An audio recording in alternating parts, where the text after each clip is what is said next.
జీ5 ఉండగా మీ favourite TV shows ని మీరు అస్సలు మిస్ అవ్వలేరు. Complete free. ఏంటి? ఎందుకే చిన్న విషయాన్ని పెద్దదిగా చేస్తున్నావు? నేనేం చేశాను? ఆ కళ్యాణ్ని ఎందుకు టార్గెట్ చేస్తున్నావు? నువ్వు గోల చేయబట్టే అత్తయ్య గారు కళ్యాణ్ మీద అంత సీరియస్ అయ్యారు. నేను గోల చేయడం వల్ల కాదు, అతను చేస్తున్న పనులకి ఎవరైనా అలాగే రియాక్ట్ అవుతారు. చూడు లోకి, శైలు కళ్యాణ్ ఒకరిని విడిచి ఒకరు బ్రతకలేరు. శైలు ఎవరు? మన ఇంటి ఆడపిల్ల. తన ఏడుపు మన ఇంటికి మంచిది కాదు. అది ఏడవాలని నేనేం కోరుకోలేదే. కానీ నువ్వు చేసిన పని వల్ల అదే జరుగుతుంది. అతనికి మనం సపోర్ట్ చేసి ఏదోలా కళ్యాణ్ మీద ఇంట్లో వాళ్ళకి మంచి అభిప్రాయం కలిగేలా చూడాలి. వాళ్ళ పెళ్లి చెయ్యాలి. అందరికీ అతను నచ్చితే చేసుకోమను. ఎవడొద్దన్నాడు ఇక్కడ? లేదే, నువ్వు మనసులో ఏదో పెట్టుకుని ఇలా ప్రవర్తిస్తున్నావని నాకు అర్థమవుతుంది. అర్థమైతే మళ్ళీ నన్నెందుకు అడుగుతున్నావు? లోకేశ్వరి, నీకు కోపం ఉన్నది నా మీద. నన్ను సాధించి అత్తయ్య వాళ్లతో నన్ను తిట్టించు, నన్ను ఏడిపించు. కాని కళ్యాణ్ని శైలుని మాత్రం బాధ పెట్టుకో. వాళ్ళు ఏమవుతారోనన్న ఆలోచన కూడా లేదు. మరి ఎందుకు ఇలా చేస్తున్నావు? దానికి కారణం నువ్వేనే.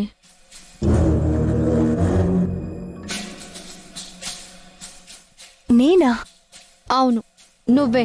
చెప్పావుగా నాకు నీ మీద పగ, కోపం అని. ఆ కోపంతోనే ఇలా చేస్తున్నానే. ఆ పగతోనే కళ్యాణ్ని టార్గెట్ చేస్తున్నాను. నాకు సంబంధించిన విషయం అయితే నువ్వు వాళ్ళకి మాటిచ్చావు కదా, ఇంట్లో వాళ్ళనందరినీ ఒప్పించి పెళ్లి చేస్తానని. నువ్వు తలుచుకుంటే ఏదో ఒకటి చేసి ఇంట్లో వాళ్ళందరినీ ఒప్పించగలవు. శైలు కళ్యాణిలా పెళ్లి చేయగలవు.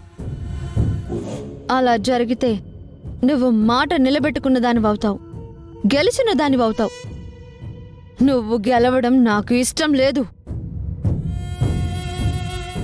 నిన్ను ఓడిస్తే అది నా గెలుపవుతుంది. నేను గెలవాలంటే నువ్వు ఓడాలి.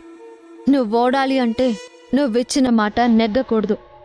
ఆ శైలు కళ్యాణ్ల పెళ్లి జరగకూడదు. అందుకే టార్గెట్ చేశా. ఇక ముందు కూడా చేస్తా. ఓసే, ఉండే కొద్దీ ఎంత దారుణంగా ఆలోచిస్తున్నావో నీకు అర్థం అవుతుందా? నీ పంతం కోసం, నీ పగని సాధించడం కోసం అమాయకులైన వాళ్ళ జీవితాల్ని నాశనం చేయాలని చూస్తున్నావు. మనిషివేనా నువ్వు? కాదు, రాక్షసిని.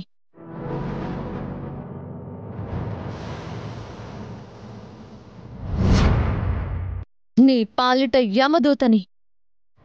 నా మాటలతో, చేష్టలతో, ఎత్తులతో నిన్ను ప్రతి విషయంలో ప్రతి క్షణం పీడిస్తూనే ఉంటాను.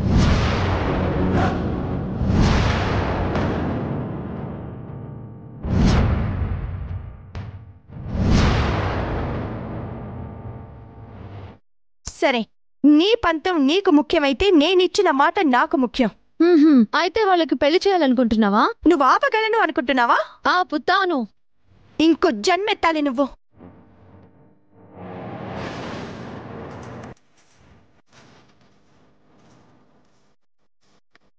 వాళ్ళ ప్రేమలో నిజాయితీ ఉంది, నా సంకల్పంలో నీతుంది. మంచి మీద చెడు ఎప్పుడు గెలిచిందే లేదు, గుర్తుంచుకో. చూద్దాం, నీ నీతి గెలుస్తుందో నా పంతమే గెలుస్తుందో.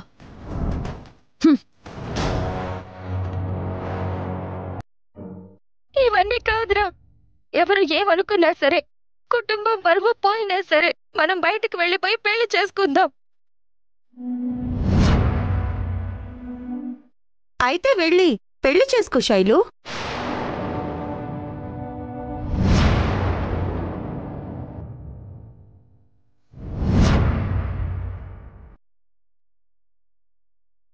వదినా? అవును, నువ్వేం చిన్నపిల్లవి కాదు కదా. నీకు ఏది మంచో ఏది చెడో తెలిసిన పెద్దదానివి కదా. ఎవరేమైతే నీకేంటి? వెళ్ళు, వెళ్ళి పెళ్లి చేసుకో. అది కాదు వదినా. వీడు ఏమంటున్నాడో తెలుసా? నన్ను మర్చిపో అంటున్నాడు.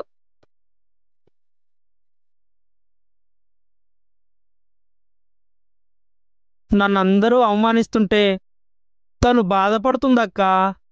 తను ఎప్పుడూ హ్యాపీగా ఉండేలా చూసుకోవడం నాకిష్టం. అలాంటిది నా కారణంగా తను బాధపడే పరిస్థితి రావడం నేను తట్టుకోలేకపోతున్నానక్క.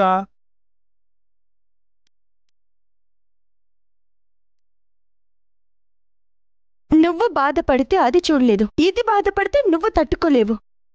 మీ ఇద్దరి ప్రేమ ఈ ఇంట్లో వాళ్ళకి ఎందుకు అర్థం కావడం లేదో నాకైతే తెలీదు. ఆల్రెడీ 10 రోజులు అయిపోయాయి. నాకైతే నమ్మకం కుదరడం లేదు వదినా. అయిపోయిన 10 రోజుల గురించి ఎందుకు ఆలోచిస్తున్నావు? ఇంకా 20 రోజులు మిగిలి ఉన్నాయి కదా. ఆ 20 రోజులు కూడా ఇలాగే ఉంటే? చూడు కళ్యాణ్, ఒక మనిషి మీద ఒక అభిప్రాయం మార్చడానికి ఒక్క క్షణం సరిపోతుంది,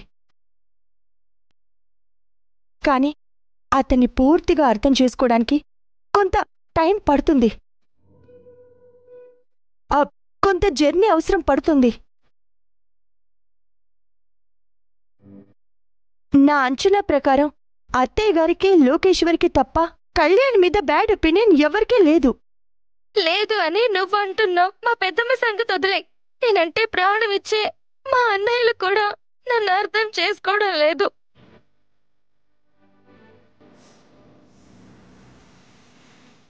నువ్వు హ్యాపీగా ఉండడానికి ఏమైనా చేస్తాను అంటాడు ఆది అన్నయ్య.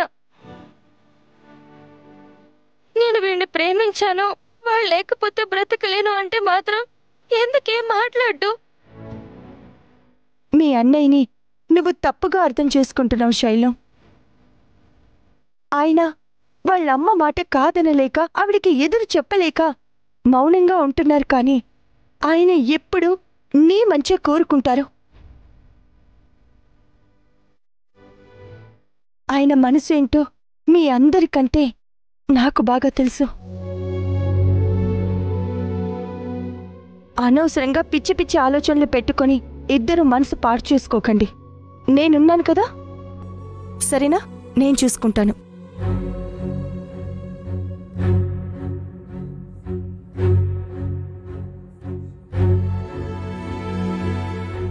జీ5 యాప్ డౌన్లోడ్ చేసి అన్ని ఎపిసోడ్స్ పూర్తి ఉచితంగా చూడండి.